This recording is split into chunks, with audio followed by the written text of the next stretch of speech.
지금 정치적으로 제일 강한 얘기 중은 하나는 이 고위공직자를 대통령이 임명할 때 인사 검증을 하는 그 새로운 조직으로서 인사정보관리단을 이제 이 법무부에 만든다 이거지 않습니까? 그동안 청와대의 민정수석실이 그 일을 해왔는데 민정수석을 없애버리고 그 임무 중에 뭐 대부분을 이제 법무부로 옮긴 건데요. 오늘 아침 이제 불과 몇 시간 전입니다.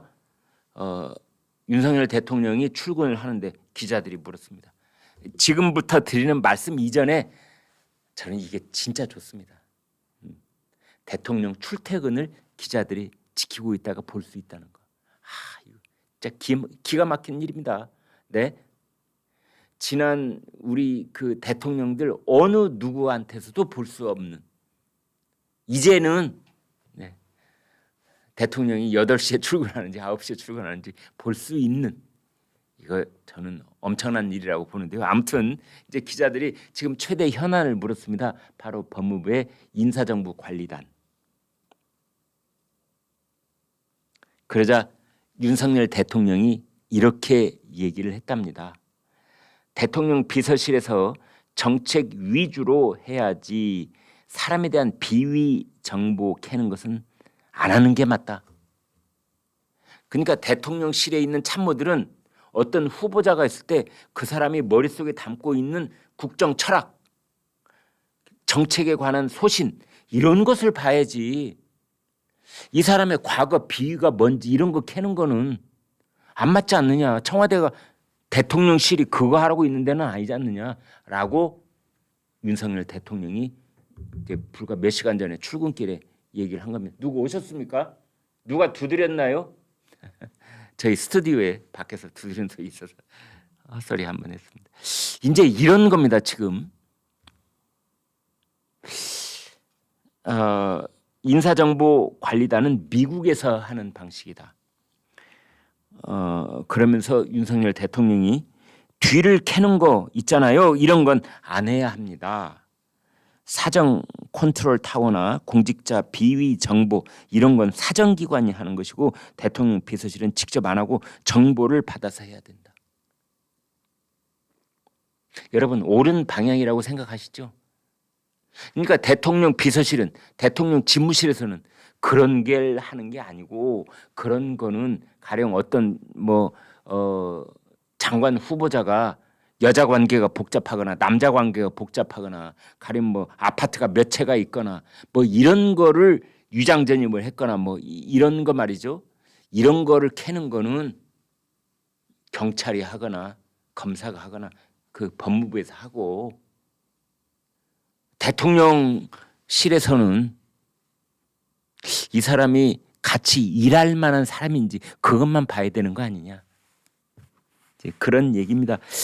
사실은 그 윤석열 대통령만 이런 얘기를 한 건 아니었어요. 과거 대통령들도 그 비슷한 취지의 얘기를 했는데 민정수석실이 청와대에 있다 보니 그런 새로 취임하는 대통령의 원래 그 생각과는 달리 뒤캐는 쪽으로 많이 흐른 거죠.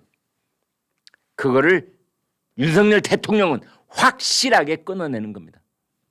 민정수석실 폐지. 자, 법무부가 알아서 해요. 물론 일부에서 염려가 없는 건 아닙니다. 왜냐하면 인사들을 추천할 때 대통령실에서 하거든요.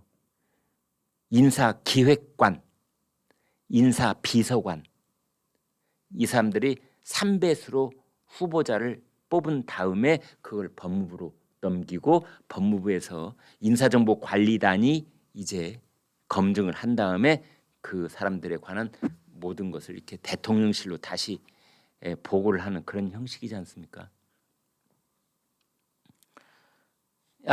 제 얘기 말고 윤석열 대통령 오늘 출근길에 한 얘기 계속 전해드리겠습니다. 내가 그래서 민정수석실을 없앴습니다.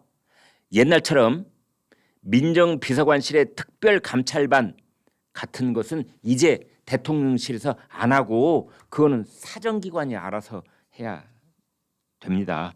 그래야 객관적으로 볼 수 있습니다. 이거 맞는 얘기예요. 청와대에서 대통령실에서 그런 얘기를 하면은 대통령 심기경호를 먼저 하는 겁니다. 아, 대통령이 이 사람 어떤가 좀 알아보라 하면 아, 대통령이 이 사람을 장관으로 생각하고 있구나. 그러면 그 밑에 있는 민정수석실 직원들이 아, 대통령 뜻이 이러니 알아서 그 사람한테 뭐 흠이 있어도 야, 이 흠 없앨 수 있는 방법 뭐야? 다 덮어두고 이렇게 해서 이제 마지막에 조난 자료를 올리는 거죠. 그런 폐해가 있었기 때문에 문재인 대통령은 34명이나 되는 장관들을 국회에서 인사청문하고 관계없이 다 임명했던 거 아니냐. 나는 그렇게 안 하겠습니다.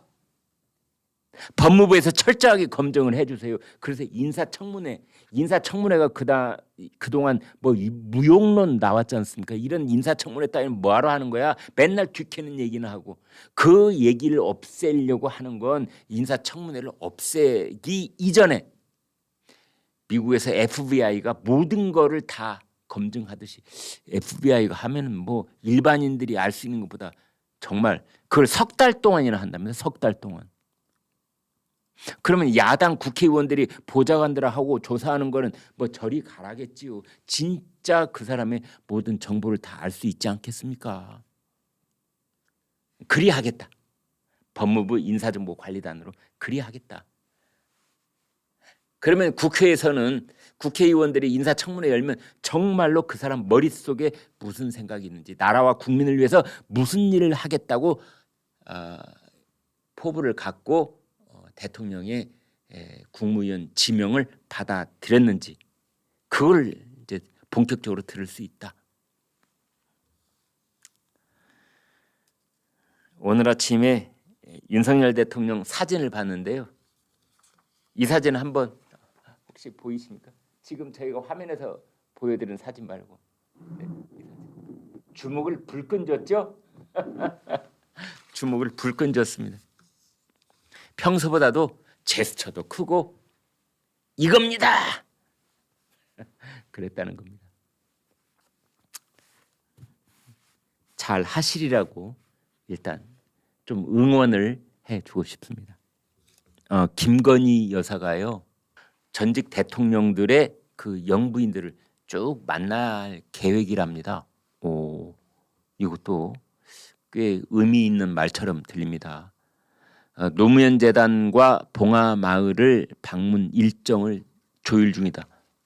지금 언제 가느냐 날짜를 맞추고 있다는 거 아닙니까? 왜냐하면 이건 이제 알려진 거죠. 김건희 여사가 평소에 노무현 전 대통령을 존경을 해왔고 오래전부터 권양숙 여사를 만나고 싶다. 뭐 이렇게 해왔다는 거죠. 정미경 국민의힘 최고위원 추도식 참석 후 국민의힘 지도부 차원에서 권 여사를 예방하며 이런 말을 전했다고 합니다. 김건희 여사가 만나고 싶어 하는데 두 분이 꼭 만나봤으면 좋겠다.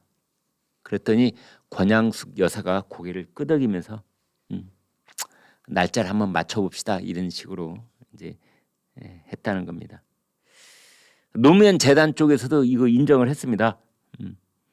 대통령 비서실에서 공식적으로 연락이 왔다. 날짜를 조율 중이다.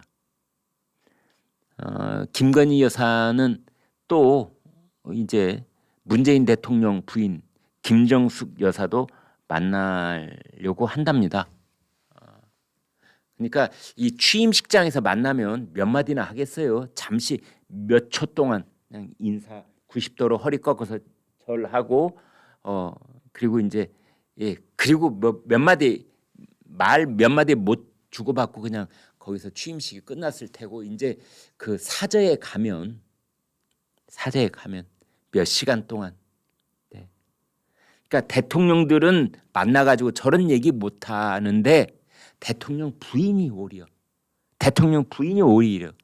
가가지고 뭐 밥도 같이 먹고 뭐 3시간 4시간 얘기도 하고 그 남성 대통령들이 채 하지 못했던 얘기 그런 얘기도 다 듣고 저는 개인적으로 참 좋은 일이라고 생각을 합니다.